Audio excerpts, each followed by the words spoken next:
નેપાળમાં 7.1 તીવ્રતાનો ભૂકંપનો આંચકો.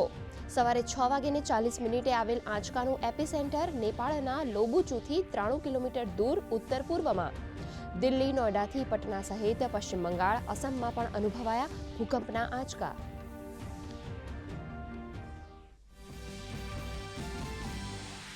કેન્દ્રીય ગૃહમંત્રી અમિત શાહ આજે ભારત પોલ પોર્ટલનો કરાવશે શુભારંભ.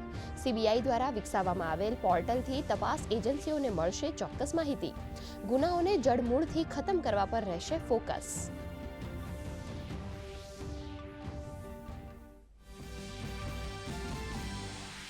શરદી, ખાંસી જેવા લક્ષણ ધરાવતા હ્યુમન મેટા ન્યુમો વાયરસથી ગભરાવાની જરૂર નથી. કેન્દ્રીય આરોગ્ય મંત્રી જેપી નડ્ડાએ કહ્યું, સ્થિતિ પર અમારી ચાંપતી નજર. તો રાજ્યના દરેક જિલ્લાઓમાં HMPVના નિદાન માટે અલાયદા વોર્ડની ઊભી કરાઈ વ્યવસ્થા.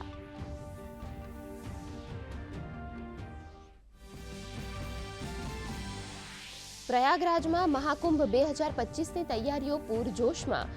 શ્રદ્ધાળુઓની સુવિધા અને સુરક્ષા માટે ઉત્તર પ્રદેશ સરકાર સજ્જ. કોઈપણ પરિસ્થિતિને પહોંચી વળવા NDRF દ્વારા કરાઈ મોક ડ્રીલ.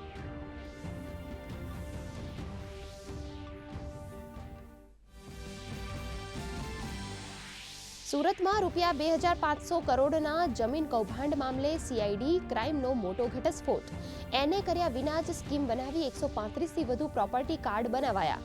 સરકારી કર્મચારીઓ સહિત 7 આરોપીઓ સામેલ. સુરત પોલીસ દ્વારા તપાસ ચાલુ.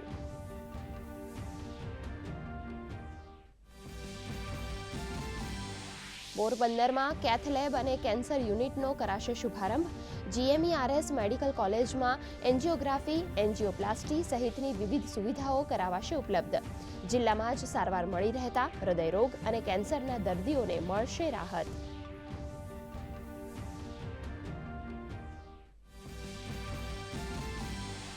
અમેરિકી કોંગ્રેસમાં ડોનાલ્ડ ટ્રમ્પની જીતની સત્તાવાર જાહેરાત. 20 જાન્યુઆરીએ સંભાળશે રાષ્ટ્રપતિ પદ. તો બીજી તરફ કેનેડિયન પ્રધાનમંત્રી જસ્ટિન ટ્રુડોએ ગઈકાલે પ્રધાનમંત્રી પદેથી આપ્યું રાજીનામું. કહ્યું, હું આગામી ચૂંટણી માટે સારો વિકલ્પ નથી.